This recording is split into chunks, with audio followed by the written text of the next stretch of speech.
Mesdames et messieurs, bonsoir et bienvenue au journal. Vous êtes sur Spectrum Télévision.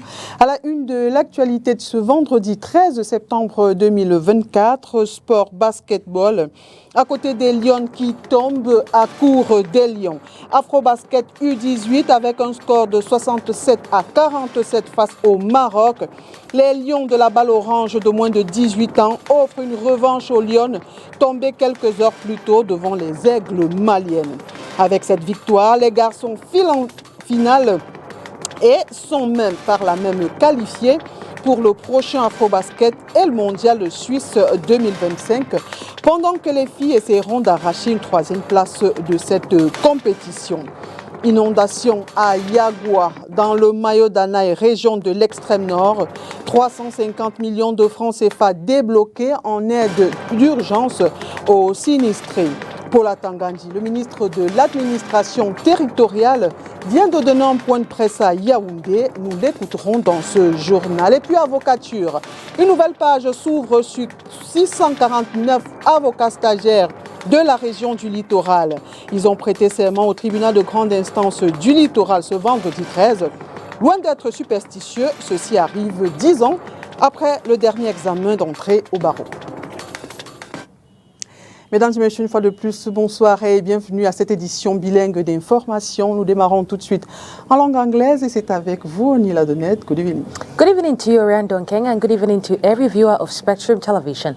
Well, as rightly mentioned in the headlines, Cameroon's under-18 men's basketball team has qualified for the 2025 FIBA Under-19 World Cup in Switzerland after defeating Morocco this Friday, September 13, by 67-47 points in the semi-finals of the Under-18 Afrobasket competition in Pretoria, South Africa. Well, the Lions managed to overturn a 6-point deficit in the first quarter to win all three remaining quarters. Unfortunately, it wasn't so for the Under-18 Lionesses. Let's get more details in this report. Cameroon's Under-18 men's basketball team has secured a spot in the 2025 FIBA Under-19 World Cup in Switzerland after a decisive 67-47 victory over Morocco. This game, played this Friday, September 13, counts for the semi-finals of the Under-18 Afrobasket competition in Pretoria, South Africa. Despite trailing by 6 points at the end of the first quarter, the Lions rallied impressively over the next three quarters to clinch their place in the finals. Saini Amadu was instrumental in the win, contributing 15 points, 19 rebounds and 4 blocks, earning him the title of MVP. The match began with Morocco taking an early lead, highlighted by a layup from Noah Mohamed and a subsequent basket from teammate Karem. Cameroon Sieni responded with a dunk, leveling the score before Morocco ended the first quarter ahead, 19-13.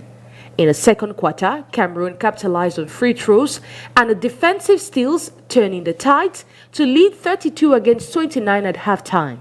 The teams battled fiercely in the third quarter, with Cameroon maintaining a narrow advantage of 16-13. A dominant 19-5 performance in the final quarter sealed the victory, propelling the Lions into the finals, where they will face Angola, who defeated Rwanda 68-56 in the other semi-final. As for the Under-18 women's basketball team, they faced a tough defeat against defending champions Mali, who delivered the stunning 103-45 blowout in the semi-finals of the 2024 FIBA Under-18 Women's Afrobasket. The match played this Friday showcased the impressive talent of Mali Sidik Doumbia and Umu Kunari, who combined for an outstanding 48 points. Mali wasted no time establishing dominance, jumping to a quick 7-0 lead with a series of layups, steals and a three-pointer from Bet Rokiatu, prompting an early timeout from Cameroon. Damaris Emede finally put Cameroon on the scoreboard with a free throw, narrowing the gap to 7-2. However, Mali responded swiftly, extending their lead to 15-4 just 4 minutes into the game. Cameroon's struggles with ball handling proved costly as the Malians capitalized on turnovers to push the game to 26-8 by the end of the first quarter. The second quarter brought little relief for Cameroon as Mali continued to build their lead, stretching it to 30-10.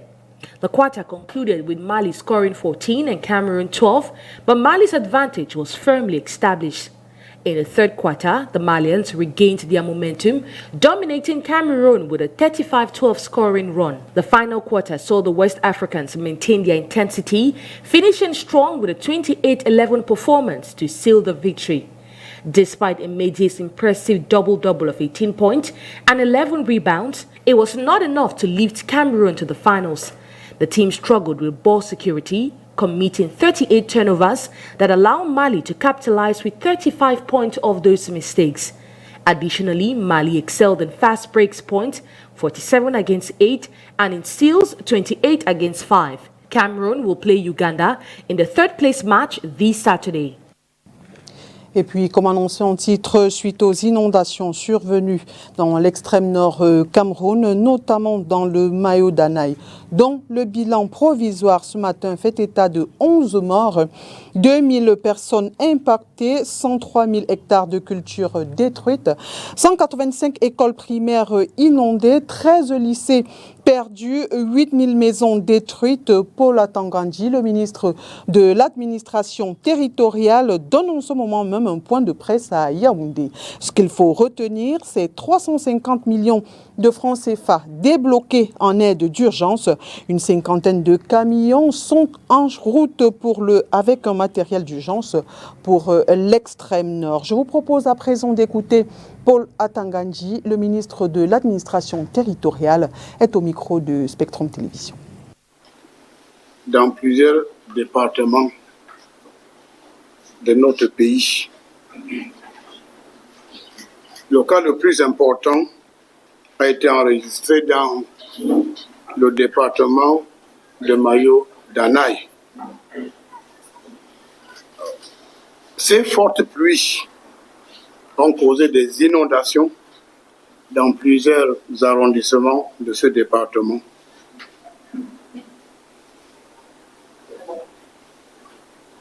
Et ces inondations ont causé des dégâts matériels importants et les cas de décès ont été enregistrés.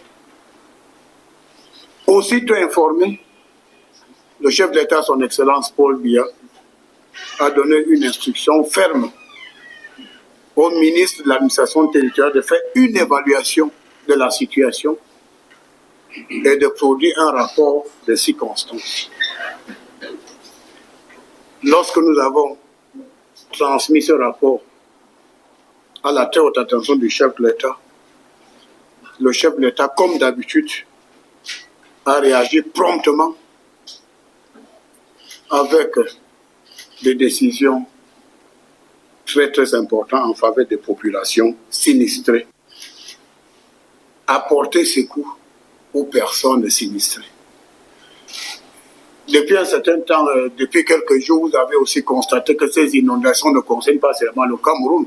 Le pays voisin, le Tchad, N'Djamena, est concerné par les inondations. Le Nigeria voisin, l'état de Borno, Maïdougouri, vous savez, il y a eu de fortes inondations.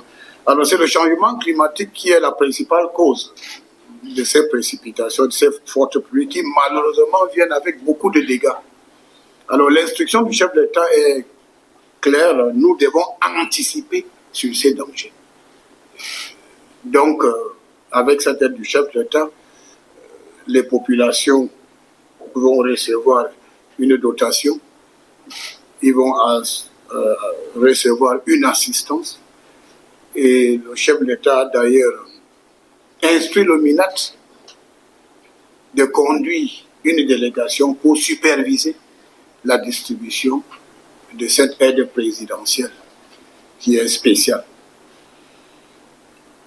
Nous constatons également que le changement climatique, le dérèglement climatique est une réalité. Aucun pays. Et précisons donc que le bilan provisoire ce matin fait état de 11 morts, 200 000 personnes impactées, 103 000 hectares de cultures détruites, 185 écoles primaires inondées, 13 lycées perdus et 8 000 maisons détruites. Parlons de toute autre chose à présent. Le ministre par intérim des Mines et du Développement technologique a présidé ce jour à Yaoundé la cérémonie de remise solennelle du permis d'exploitation de la bauxite de Mini Martap à l'entreprise Camalco. Le professeur Foucalistus Gentry a profité de l'occasion pour rendre public le chronogramme des activités ayant récemment bénéficié de l'accord du chef de l'État. Olivier Bouzik. Officiellement et symboliquement remis, le permis qui autorise l'entreprise Camalco à exploiter la bauxite des Mini Martap, remise qui fait suite à l'accord donné par le chef de l'État pour le démarrage effectif du projet. Pour le ministre en charge des Mines, de l'Industrie et du Développement technologique par intérim, il s'agit d'une autre étape cruciale dans la réalisation de ce projet ambitieux. Ces projets touchent beaucoup de secteurs, énergie, transport, maritime, mines proprement dites, industrie et même les aspects des travaux publics comme les routes de liaison. Donc aujourd'hui, comme vous avez bien dit, c'est une journée très historique. La remise de ce permis s'est faite en présence du directeur général de la Sonamine, celui des Canyon Ressources, du responsable pays de Fortuna Holding, tous acteurs impliqués dans ce projet. Son permis obtenu, l'entreprise Camalco a pris l'engagement de respecter les obligations validées par le chef de l'État dans son décret du 2 septembre 2024 portant institution d'un permis d'exploitation valable pour la bauxite. La société garantit, avec les négociations et les termes entendus avec le gouvernement camerounais, de prioriser l'emploi camerounais, le transfert de savoir pour les prochaines générations. Nous avons déjà actuellement 130 employés qui s'affairent au programme de forage. Parmi ces 130 employés, nous avons plus de 98% camerounais à l'emploi présentement chez nous. Donc nous sommes extrêmement fiers. Donc ça va dans les engagements de la société de créer une valeur pour toutes les populations riveraines, mais aussi pour l'ensemble du peuple camerounais. Suivant le chronogramme des activités, la pose de la première pierre avec le recrutement de plus d'une centaine de jeunes Camerounais pour cette première phase est prévue en 2025. Le début de la transformation de la bauxite en alumine dès 2027. Notons que ce projet fait du Cameroun le premier pays en Afrique à avoir une chaîne de valeur complète de transformation de la bauxite en alumine. Et ce 13 septembre marque la célébration de deux événements. D'une part, la 25e édition de la Journée africaine de la technologie et de la propriété intellectuelle et d'autre part, l'anniversaire de création de l'Organisation africaine de la propriété intellectuelle OAPI. Ces événements ont été célébrés ce jour au ministère des Mines, de l'Industrie et du Développement technologique. Inès Pangan. Une journée pour célébrer plusieurs événements. Le 13 septembre marque d'une part la 25e édition de la Journée africaine de la technologie et de la propriété intellectuelle. Placée en 2024 sous le thème « Propriété intellectuelle et financement de l'innovation en Afrique ». Une occasion pour réfléchir sur la place de l'innovation et de la technologie dans le développement des pays africains.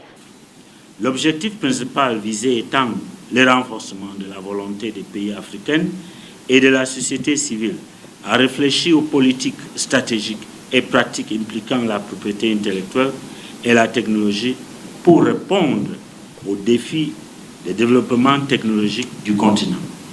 C'est aussi l'occasion de commémorer l'ensemble des règles qui encadrent les œuvres de l'esprit afin d'apprécier l'impact de ces derniers sur le développement des États membres. Le 13 septembre, jour anniversaire de la création de l'Organisation africaine de la propriété intellectuelle, en abrégé OAPI.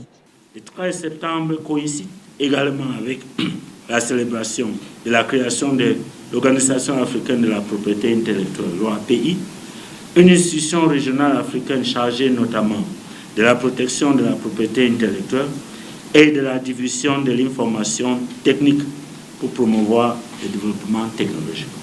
En rappel, c'est lors de la 35e session ordinaire du Conseil des chefs d'État et de gouvernement de l'Organisation de l'Unité africaine OUA, tenue le 14 juin 1999, que la journée du 13 septembre a été décrétée Journée africaine de la technologie et de la propriété intellectuelle. In a historic revival of the legal tradition, well, 649 trainee lawyers have taken the oath of service today, September 13, 2024, at the Douala High Court, marking the first swearing-in ceremony in about a decade. Well, the new lawyers are set to embark on a rigorous 2-year training journey before they can officially practice.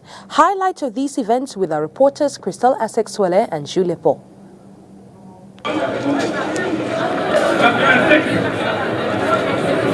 More than 640 trainee lawyers have sworn in today, September 13, 2024, at the Douala High Court, marking a significant event in Cameroon's legal landscape.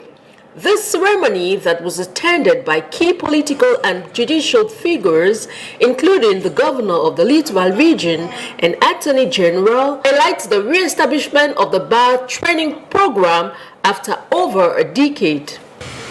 On this very solemn occasion of the swearing-in of more than 600 young Cameroonians who have knocked on the doors of the Cameroon bar, seeking to contribute our own little part in the dispensation of justice, we are here today in Douala to help assist you solemnize this process, which is going to open the door for 600 and above young Cameroonians to undergo stage for 2 good years. Structured around 4 key moments, which include the call of applicants, introductory remarks from the president of the Bar Council, the reading of the indictment, and the solemn oath taken. This event was presided over by the President of the High Court, Mbange Diki, overridden by the proceedings, and emphasized on the importance of this milestone for the legal profession in Cameroon.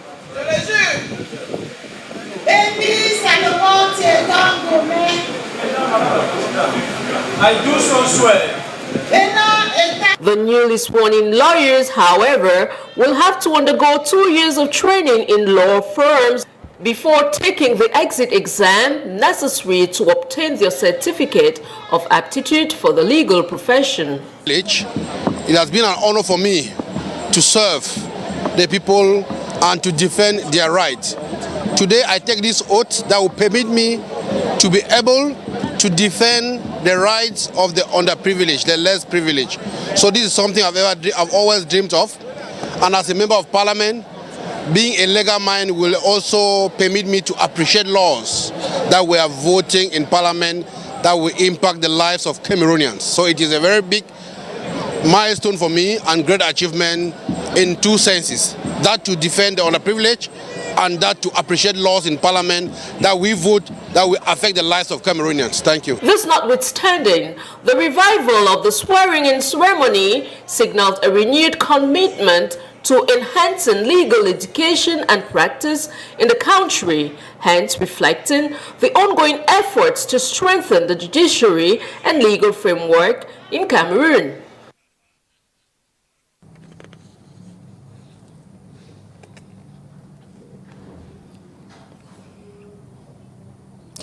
Et le représentant du bâtonnier de l'Ordre des avocats du Cameroun dans le littoral n'a pas manqué de donner quelques conseils aux impétrants. Je vous propose d'écouter Maître Gabriel Conchou.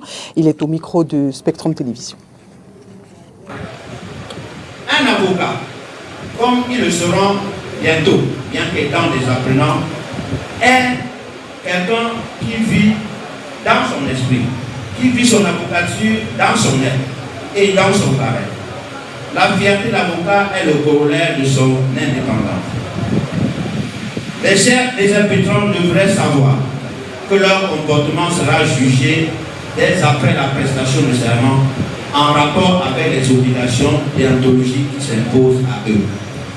Fini les comportements dits de quartiersage, des propos sans élégance ou à caractère injurieux ou discourtois. Fini les tournées d'eau et fini les bêteries lorsqu'on peut faire autrement. Fini les vêtements et habillements sales ou outrageants. Le second conseil concerne l'incompatibilité. Beaucoup parmi eux sont des agents ou des cadres d'entreprise, des fonctionnaires ou même des commerçants ou des hommes d'affaires. Sachez, mes futurs confrères, que vous êtes obligés, dès après votre serment, de choisir ce que vous voulez être. Soit être des avocats, bien qu'étant en stage, soit rester ce que vous étiez. Sachez que dans tous les cas, le conseil de discipline vous guette et vous risquez une radiation de la liste de stage. Fin de la première semaine des cours pour ce qui est de l'année scolaire 2024-2025. Nous nous sommes rendus ce vendredi dans une classe de pre-nursery, entendez pré-maternelle, et force est de constater qu'ils ne s'habituent pas encore et ça pleure toujours autant, dites-vous les la reine Ganzou.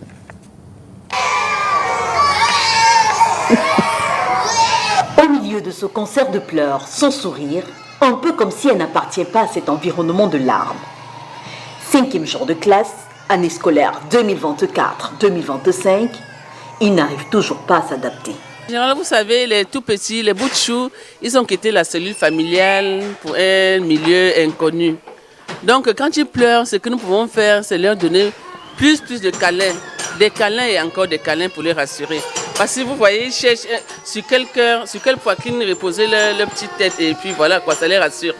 Et pourtant, tout est fait pour que ces petits de pré-nursery, pré-maternelle en français, ne se sentent pas coupés du cocon familial. Un environnement de jeu, une horde de maîtresses, plus maman qu'enseignante pour le coup. Ici, on porte, on chouchoute, on câline.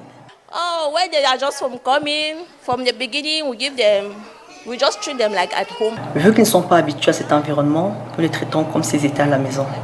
C'est comme le biberon. Avec le temps, certaines finissent par l'abandonner. En regardant les camarades, ils grandissent et finissent par manger comme des adultes, pour le plus grand bonheur des parents. Rien n'y fait. Ils veulent quand même rentrer à la maison. Direction la sortie dès que la porte s'ouvre. Attendez. Pause publicitaire. Chérie, ne colle pas la bouche sur le micro. Ça va? Ça va? Tu t'appelles comment? Andrew. Bonjour. Andrew. Bonjour. Je m'appelle Andrew. Tu t'appelles Andrew? Oui. Andrew, tu es Maman. Oui, c'est maman qui était là-bas. Il a dit que la voiture, c'est elle qui a quitté la voiture. Je veux la voiture, c'est la voiture. La voiture? Oui, la voiture. Tu t'appelles comment?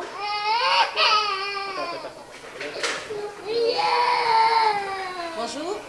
Bonjour. Ça va? Ça va? Ici, la journée commence à 7h30 pour s'achever à 13h05. Pas trop de rigueur tout de même sur l'heure d'arrivée, ce ne sont que des enfants. Dès leur arrivée, nous les recevons et puis il y a les images, les dessins animés. Ils s'attellent à visionner et nous dansons, nous initions des petits chants, des petites comptines pour les occuper. Et après cela, c'est le goûter et puis la journée est terminée pour eux.